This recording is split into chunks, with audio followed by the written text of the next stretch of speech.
Apart from not winning the election, they have certificate issue that we took to court.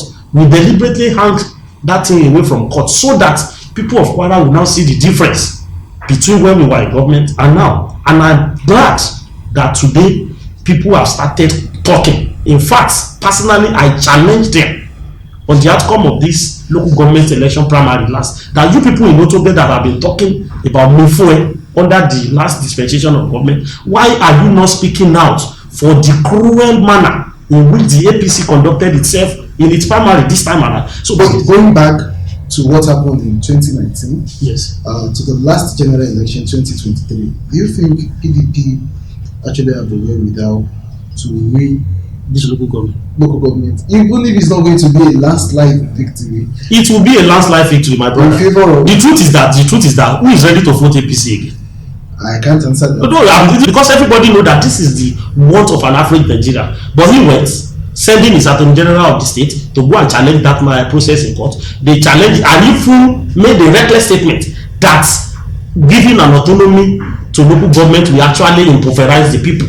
That was the statement of the government when they took their own processes to court to challenge the federal government. So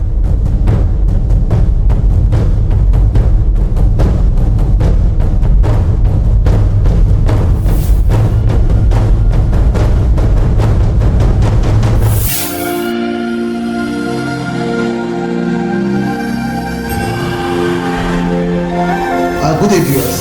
The program is The Discourse. This is where we take a deep dive into topical issues happening around us: politics, sports, entertainment, lifestyle change, and a lot of other things that could add value to our lives. Here is where we break it down for you to have a proper understanding of the situation around you.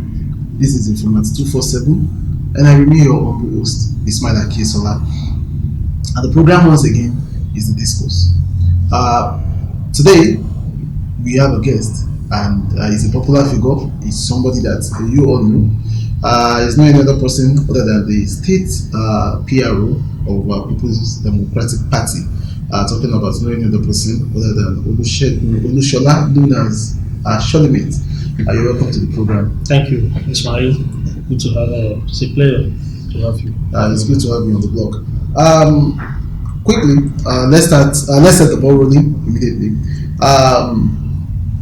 2019, Otoge came in, and it was a landslide victory for the APC. 2023, we were expecting a resurgence from the PDP, but it was just one seat out of all the elections conducted in the state that was won by PDP. And from the analysis around, that triggered a lot of exits from the PDP as a party. Is PDP dead in Kwara State? If PDP is dead, you won't invite me to discuss. Like you introduced me, I'm the state's public secretary of PDP. And so if a dead party will not have its public secretary, so in short, that's on a lighter mode anyway. But PDP in Kwara, we are still strong. We have our capacity, we have our spreads, and let me tell you that from the state level to the local governments to the ward to the polling units, our structures remain intact since 2019, despite the massive exodus. There is no massive exodus anywhere. The word massive exodus is just a political terminology being spread by the ruling APC, who are now G3 of their future because of what is happening today. So in PDP Kwara, our leader remained Dr. Bukola Saraki. The chairman of the state is Alhaji Honorable Babatunde Mohammed. So from the states down to the least level of the party in the state, our structure remains intact. So we have no massive exodus. We are also receiving people from APC, despite the fact that we are opposition. I will give you an example. Last 2 weeks, in his local government, the ward secretary in Isin, I think one of the wards in Isin, Okeaba ward, the secretary of that ward, member of APC, strong one indeed, they come to PDP, and it was received by the state chairman of the party. So just the way some people who consider that, when you look at these people decamping to APC, when you look at their interview and the reason behind their the camp to the other party, it has always been constant. They say Saraki is not picking their call. Are they in the party because of Saraki? So in PDP, the people who are genuinely members of PDP remain in PDP since 2019 till today. Those you see crossing to other party are the normal political nomads, the business, the political entrepreneurs who always believe that it is only government in power that can satisfy their actual maybe financial wants or so that are living. So with the PDP is not bothered by those, because now we are building our own stronghold on the people of Kwara State, not around any stakeholder. All right. If you insist that there is no massive exodus, there is nothing like massive exodus. Now the big question is, as PDP be actually playing the role of that strong opposition? We all know that one of the core functions of any opposition party is to redirect the government policies to actually suit the desire of the people, and this is democracy. Part of what the APC are claiming is that PDP is falling short of that very particular responsibility. What do you have to say to that? If PDP are falling short of the expectation of an opposition party, why did the APC in Kwara, the ruling government, why did they dish out such volume of money during the election, last 2023 election? And even to correct some notion about the governance in Kwara pre-2019 and today, the APC did not have the capacity to unseat us. Average Kwarans believe that had it been we are in APC, with the Otoge crusade that happened that just swept us, will it come to reality? The answer is no. This Otoge, the Otoge is made up of people of strange bedfellow. They just come together. There is no plan. They don't even have the belief in them that they can win the government. That's why you see them. Most of those who are the real faces of Otoge before 2019, they are not in this government. They are now pitching tent with us, telling us that they regretted their action 2019. So the real faces of Otoge, we know them. These people in government are not the one, so they do not have that capacity. It's only that they were headed by the instrument of the federal government to actually rig election. And you can see the former national chairman of that party openly confess or media that he himself supervised the merchandisation of election in 2019 in Kwara. He drilled out billions of naira to ensure that Kwara State is taken away. So every agent of government, every apparatus of the state was used against us. And as a peace-loving stakeholder in Kwara that our leader is, and he still remains it today, he deliberately allowed the dead dog to lie down, allow them to come to government, so that people who have been accusing him wrongly of one, imposition, corruption, mismanagement, and all that, will now see when they come in what actually they can. In fact, our gubernatorial candidate in 2019 took them to court because he knew they didn't win the election. But our leader said no, don't take. Apart from not winning the election, they have certificate issue that we took to court. We deliberately hung that thing away from court so that people of Kwara will now see the difference between when we were in government and now. And I'm glad that today people have started talking. In fact, personally, I challenge them on the outcome of this local government election primary last, that you people in Otobe that have been talking about Mufue under the last dispensation of government, why are you not speaking out for the cruel manner in which the APC conducted itself in its primary this time around? So because we can we actually come back to that aspect of the local government primary election. So I should just put myself mantra. You just mentioned now, but proud to talking about what you said in part of your, you said APC rolled in on the back of very well cooked propaganda. So, yeah. And part of the propaganda that I'm still trying to give it to the APC today that I don't want to see as a propaganda was the issue of salary payments. It was propaganda. During the then administration, and now what happened? Just within a twinkle of an eye, the whole situation changed and salary was being paid. What changed? As a green. Nothing has changed. The only thing that has changed is that people are not getting requisite information they are supposed to get. People know. We thought by now based on the propaganda that drove them into government. They said Kwara is one of the least paid states across the country, and that because of the age of Kwara, one of the maybe first states in Nigeria, to be created in Nigeria, they believe, that's when they were in opposition, they believe that the past era under the PDP leadership were shortchanging the staffs, and that our salary should even be more than the likes of Osun, Ogun, Oyo, and the likes. Today, this is about 6 years of their administration. As that salary level increased, do we have salary that is matching the Ogun State? Do we have salary scale that is matching Niger State? Do we have salary scale that is matching Oyo, Kogi, and others? So we don't have that. Now, despite the fact that allocation is now increasing an unprecedented level, that no Kwara, if we are foreseeing this kind of thing, I believe those who even drove the mandate of Otoge would not have allowed the captain, the present captain, even emerge as their leader. So we are not going to that. But what I'm saying is that the issue of salary before pre-2019 was the major propaganda that they used, because they knew that the people that this thing affected more, which are the people of the local government workers, the teachers, superb salary and all that this thing affected more, lack access to proper information. You understand? So they rode on that. They knew that the allocation that was coming to the states, is the states, the treasury upon which the states government workers drop their salary is different from that of local government. The one of local government is the one that was majorly affected. But when the APC will do it, they magnify it in such a way that people outside the state will even think that the government of Kwara was owing the state workers.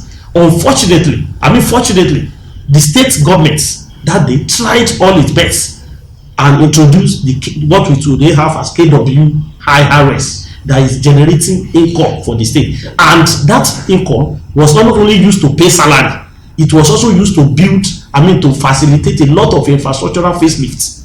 To Kwara, look at the Gerialimi Diamond Underpass. There, it was a product of KWR, internally generated revenue. So the issue of salary was a massive propaganda that I believe our people must have seen through. Okay, today. Talking about propaganda, PDP, or let me say, PDP, or let me say the opposition party has been running the affair of the state for a long period of time.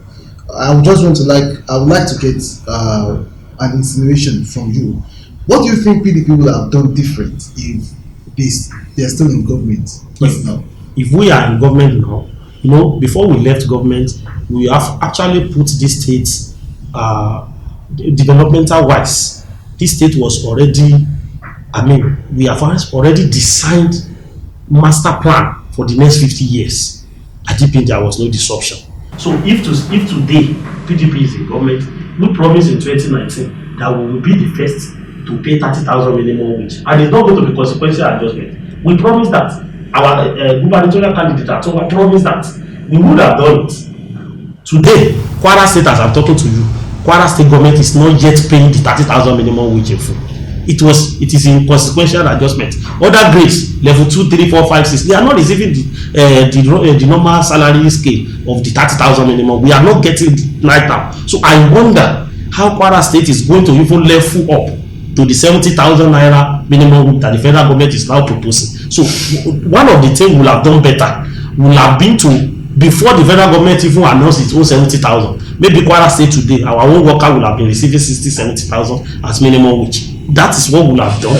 Given the president level of allocation increase. Looking at Kwara State as a civil servant state, where will such allocation be coming from to pay 70,000? I have told you, if somebody could tell you before 2014 that Kwara State, out of an internally generated revenue, could build a diamond underpass of world class level like Gerialimi, you will say, where will you get it? So when we were in government, we were already driving the state from a civil service state to an economic, a private sector based economy. A lot of industries, private sector, were thriving under our leadership beyond what we have now. So look at Songafa. Look at how many numbers of graduates, even non-graduates, that were actually recruited into Songafa. So some section claim that Kwara State, they are not the direct owner of the sugar farm. Is that true? See, the problem is that I have just told you that one of the way that our economy can prosper and can triumph beyond the civil servants slogan is to encourage the private sector business, because government cannot recruit all graduates that is coming, that is living in Kwara. So that is why a serious-minded government must prioritize development of the private sector. So the Songa Farm is an initiative of Kwara State governments. You understand? A partnership between government and the private sector, and it was successful. You understand? In that Songa, a lot of things, the farming system has been upgraded from the subsistence level, where people use ordinary cutlass and hoe to farm and produce quantities that can only be, consumed locally, maybe within their family. We now transform the faces of those farmers from the subsistence level to an international level, where Kwara now become an export of goods and services, farm products. You understand? That's why we have, developed that farm. And the vision of that farm is to even expand beyond the scope of Kwara. Because it's a pride. Today, the Valentine chicken is there. During the NSAS protest, it was here, during the COVID-19 lockdown. You understand? The Valentine chicken in Songa Farm had a very prominent role it played in Kwara. They supply free of charge more than 70,000 kilograms of chicken, free of charge to the government of Kwara, and they even gave them money. You understand? That is vision. That is leadership vision. But today, that farm has not only been killed, but it's even being used as tool for propaganda under the state government. So if Songa Farm is dead, Dangote flour mill is dead, tobacco is nearly dead, Coca-Cola is no more there, 7-Up is gone. Okay. So what? These claims we cannot. I have told you now that Songa Farm is dead under this government. We'll take that. We are going to take that. Dangote flour mill is We are gone. going to take that as a political statement. Now, They are not political all right. statements. Let us leave development to politics itself. Now, it is believed in some quarters that APC ticket for local government chairman and councillor was heavily contested. That even led to a lot of noise. Contested by who? No, by the internal party members of the APC. Okay. It was heavily contested, and it led to a lot of noise after the primary was conducted. But it seems PDP was so quiet about their primaries. Could it be that PDP was actually getting it right? Or let me say, is it that PDP in Kwara State have started getting it right? Or what is actually happening? Then at the same time, I want you to rate the conduct of your own primary with that of the APC. The first thing is that the APC primary, I do not even want to comment about it, but was not actually contested. It wasn't contested. Let me just restrict myself to the PDP question that you asked, that our home primary, if I want to rate it, apart from the fact that we make that primary, we do not only make that primary contestable, highly contestable, we also made it affordable for anybody, you understand, to come and actually show their own leadership skill in the PDP. So we invited all Kwaras to come and participate, because this project now is beyond only PDP. It's about people, it's about bringing people who have the capacity to effect it, because now we are talking of an autonomous local government. So it must, if it is going to be managed, it cannot just be managed by just anybody. It has to be with people who have the intellectual capacity to manage and drive a local policy that will actually benefit the people. So we made our own form in the first place to be affordable. Councillorship form, the nomination form was paid at 25,000. The chairmanship was paid at 100,000. Our hope for that is that even a shoemaker who has that intellectual capacity and have the reach to connect can actually lobby his friend to maybe contribute 5,000, 2,000 together and purchase our form. So we made it that way. Then our primary, even the media coverage and everything, you can see the organization. You will see, it will convince you that this is a party that is ready for real business of leadership. Our party, and then somebody, you are saying that it's not contestable or there was noise. It's only that the PDP is an organized political party that have a leadership, that are very good enough. In Ilorin West, for example, you have about 16 aspirants who brought nomination form of the party. We engage them, talk to them to see reason why they should work together and should actually reduce prune that number so that we can have a very reasonable primary. And some of them actually opted out, supporting one another. It was pruned to I think 8. So 8 candidates, aspirants actually went into that primary, contested before Comrade Musba Eserugojo now won the primary in the South. Do you believe PDP is putting out the best candidates that could actually give APC a run for their money? Even in 2019, sir, there is no candidate fielded by APC that can match with those fielded by. Are you saying PDP? You know, we have the human resources. No. The truth is that we PDP, we have been in government for probably 16 years before 2019 came. So you should expect that a political party that was in government for 16 years must have trained a lot of people. Some people were councillor under our party for 4 years. From councillor they become hello, from hello they become commissioner. You know, we have ample numbers of human resources that can be fixed into different places and that can deliver expectation of people in leadership. So we have them. So there is no how the current APC in Kwara, the current structure of APC in Kwara can actually there is no candidate in APC that they can actually front for this local government election that can match even the least member of PDP.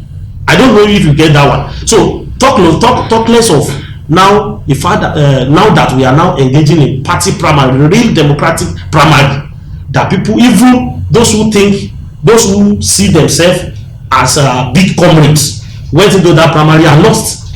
You understand? So it is not about maybe propaganda now. It's about the fact that people have now seen, people have now looked through the smoke screen and have seen that the real people, the real party or structure that can deliver leadership for them as far as this state is concerned. Because if you look at today now, we are still blaming, the government is still blaming Saraki as the reason for their failure, even after 6 years of taking over. No, the question now is, do you think our candidate, going back to what happened in 2019, yes, to the last general election 2023, do you think PDP actually have the wherewithal to win this local government, even if it's not going to be a landslide victory? It will be a landslide victory, my brother. The truth is that who is ready to vote APC again?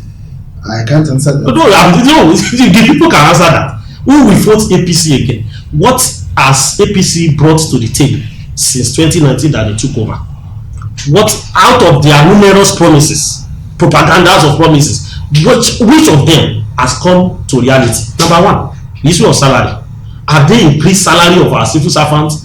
Have they made that their wage, their salary? Have they made it a living salary that can sustain and make them build houses, that can sustain them and make them send their children to school? You understand? Another propaganda they brought was that Kwasu, built by the PDP, was actually charging extraordinarily, such that Mekuno, as they describe it there, will not afford to send their children. Can Mekuno send their children to Kwasu today? Have they not increased the same amounts that they actually propagated about that we were doing? Have they not increased it by more than 300% today? Kwara Poly is there. Before, when we were in government, if you graduate and you want to take your certificate, you are going to pay between 5,000 and 7,000 naira. Today, if you want to take certificate in Kwara State Polytechnic, you will be paying between 40,000 to 50,000. It's no all these promises now. Have they also left free to the expectation of the common man who is not even within the economic frame that can actually put food on his own table? Have they been able to increase increase the economic value of our state? They have not. Have they been able to increase the number of industries? Have they been able to encourage private sector in this state? We have spent a lot of time. So there is nobody, no citizen, as far as I'm telling you. Even the member of APC, you can see Akpogbe coming out and actually talking down on the manner in which their candidates match. Now we are winding down. I want to have your thoughts. Preferably as a spokesperson, if you can actually speak for the party. What is your stance concerning this local government autonomy, although it has come to stay? Do you see the government of the day implementing it to the letter? They don't have choice. The Supreme Court has given its judgment, and you can see our governor, whether pretentiously or deliberately has gone to say he welcomed the development, even though it did not welcome. No, Because he we as a party came out from the Aso Rock the day the issue was finalized, and he was smiling. So I believe that's a crocodile smile. It is not real. We told him as the chairman of government forum in Nigeria that when federal government took that processes to Supreme Court to liberate and rescue local governments in Nigeria from the captive of governors, we advise him to prevail over the members of other governors in Nigeria not to challenge that process in Supreme Court. Because everybody know that this is the want of an average Nigeria. But he went, sending his Attorney General of the state to go and challenge that process in court. They challenged, and even made a reckless statement that giving an autonomy to local government will actually impoverize the people. That was the statement of the governor when they took their own processes to court to challenge the federal government. So we are surprised that the governor now came and was smiling, saying that he welcomed the autonomy that was the financial autonomy that was. So we know that that smile is not actually genuine. The governor was actually crying inside him because local government in Kwara State is actually being rescued under his own law. Now, our own position is that Kwara people, the federal government has done its bits. They have passed the buck onto our palm, and we must take very proper advantage of what has happened. Because if we allow the ruling party, the candidate fielded by the ruling party under an undemocratic process of imposition to emerge as our next local government official, what we are trying to do is that we are rubbishing the autonomy granted to the local government. On the final note, while we were discussing the other time, you made mention of the mantra that was part of the campaign talks of APC while coming into the government, and you said they started doing the same. Mufue. They are not doing Mufue. If what they alleged of was Mufue, that it was Dr. Bukola Saraki that was anointing who is going to be the chairman, the senator, the rep. That was the alleged. But today, under the alleged Mufue of Sarakis, the people, let's assume now the people of Ilorin West, if they want to elect their chairman, they will come to the party secretariat or maybe the leader's house to say, okay, this is what we want to do, this is the person we want. Oga will tell them, okay, instead of all of you fighting, please go and talk. You stakeholder, go and meet, bring me, that's what they were blackmailing as before. You understand? Because at no time had Saraki appointed or anointed anybody to be the leader of anybody. Well, there was primaries conducted. Where? Under the APC. Yes. APC does not conduct any primary. In fact, they came out. They viewed candidates that result sheets. That's what we are saying. Those result sheets are flukes. They have that thought. They came out with a statement. Their party came out with a statement that they are not doing primary. They are going to adopt a consensus mode of primary. I think you understand? They did a direct primary. Which direct primary? Direct primary in Okero that was done. That they wrote numbers for people. And at the end of the day, and they show us results without doing any primary. And at the end of the day, when they were announced candidate in Ilorin, it was the person that came last that was announced as the candidate. They are still protesting it. In Ilorin West here, we have councillor that is not even an indigenous of Ilorin West that was imposed. In Moro, they were now challenging the governor and the APC that they brought somebody from Ilorin West to come and be their candidate. You understand? It is like that everywhere. So that's our primary, whatever the APC call it, is really an embarrassment on democracy. In fact, if we are in a Senate plan, it is enough for governor to feel embarrassed to the extent to say, I am resigning my position as governor. But this is Africa. We know everything is like this. But, like I'm telling you, the people have observed, they've seen through this most, they saw the embarrassment. That even look at Honorable Akogun, Chief Akogun, look at the APC PRO. He has come out to say that primary is a flaw, and I actually condemn it, and that he will support the party that actually produced candidate through a democratic process, which is PDP. So we are just advising our people in APC who are protesting this flagrant disregard to the democratic tenet to, instead of protesting against the governor or against the machineries of APC, they should not protest. They should gather their voters cards and come and work with PDP We are ready. All right, this is not a campaign platform, and it's so sad. This is where we'll be joining the curtain today. Build up to the local government and councillorship election. We hope we'll be seeing more of you on our program, and probably someone candidates from both parties. Don't let me say from both parties. Let me say from all of the parties. We actually want to hear what they have to say, what they have to do for the people, coming from the horse's mouth, and that is where we'll be joining the curtain on today's program. Thank you so much for making time to be on the program. Akika Informat. Everybody first celebrate, yeah. I want kan tó ṣe máa implicate, yeah. No my competition against, yeah. Informat. It's been my knowledge.